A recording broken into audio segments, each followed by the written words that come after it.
Alright YouTube, today we are going to be assembling a 300 Blackout upper.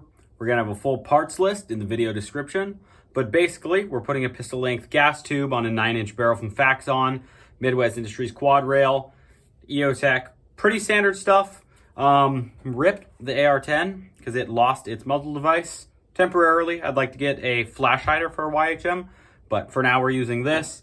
And rest in peace M16. It lost its EoTech, but we want to put something else on there eventually. So here we go. Okay, so the first thing we're going to want to do is install the barrel. Pretty simple stuff, right? We've got our barrel nut, we have our barrel, we have our gas tube, and we have our gas block. We're going to throw it all in the upper. Going to be using the Brownells block, and we're going to be using the old torque wrench. So let's go ahead, get this barrel. First, we'll just place it on there. Super simple, right? Twist it up. Little rod goes in the notch. So 1/8 twist rate should be fine. I'm not doing any real long range shooting with 300 Blackout anyway. Twist the barrel nut on.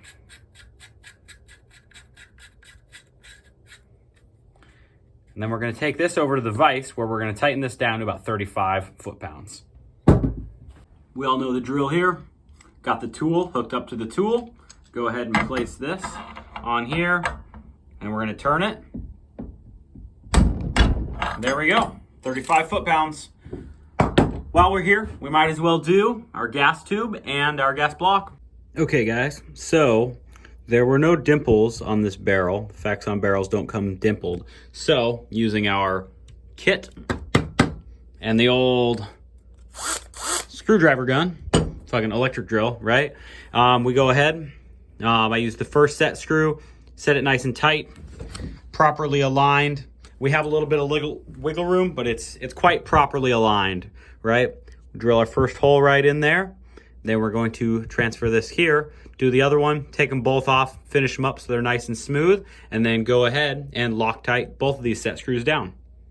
So now we have two nice clean dimples. They don't have to be far, just deep enough for the set screw to set into.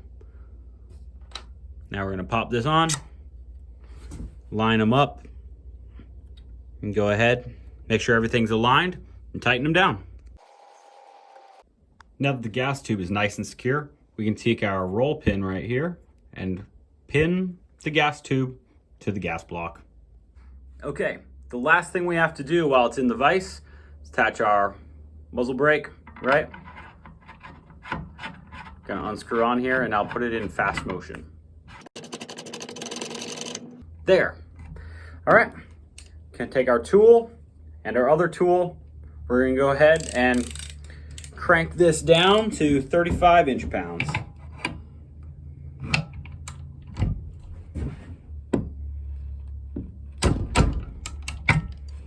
And there we go. Muzzle device secure. Now the reason for the brake is nothing to do with recoil. I don't expect this to recoil very hard, right? 300 Blackout, and I'm gonna be shooting almost exclusively subsonic, but I do not want to direct thread my suppressor. And this is just a quick way to take it on and off. So I will maybe never shoot it unsuppressed, honestly. We just gotta have something on there for the QD system. All right, we're gonna come out of the vise block and go back over to our workbench. Now that we have all the functional components assembled, the rest should be pretty easy. We've got this Combat T-Series rail by Midwest Industries, big fan. We've got our upper, and we're just gonna slide this right over. It's gonna be a fairly tight fit. Perfect. These little wings will line up, and so now this is going to be perfectly aligned, right? Barrel underneath, gas tube underneath, and our muzzle device just barely showing out. You can see that if I shot this, we'd get a lot of spray onto the flashlight, which is exactly what we want. Perfectly aligned, right?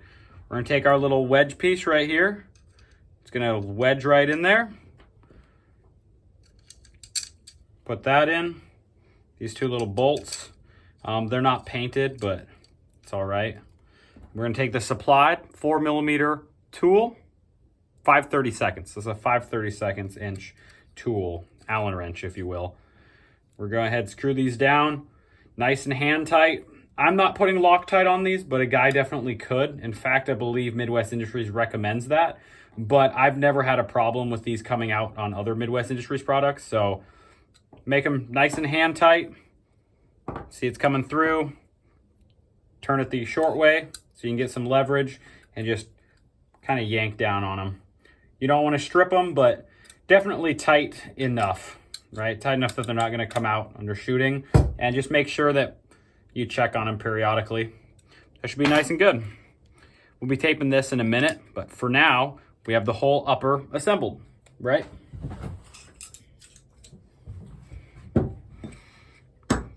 We can now go ahead, take our charge handle, drop it in there. No different than any other AR. Pop that in there. Keep our dust cover up. Keep it nice and clean in there. And you'll see I got an oversized quad rail for a reason, right? This suppressor is going to nestle right in here, and I measured it perfectly. I was definitely a little worried going in. I could have maybe even gone a 1/4 inch further, but that's pretty perfect on there, right?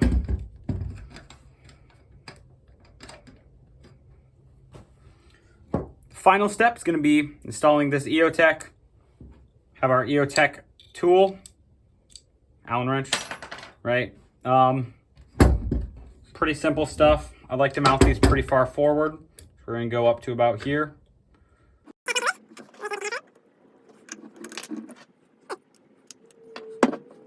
Perfect.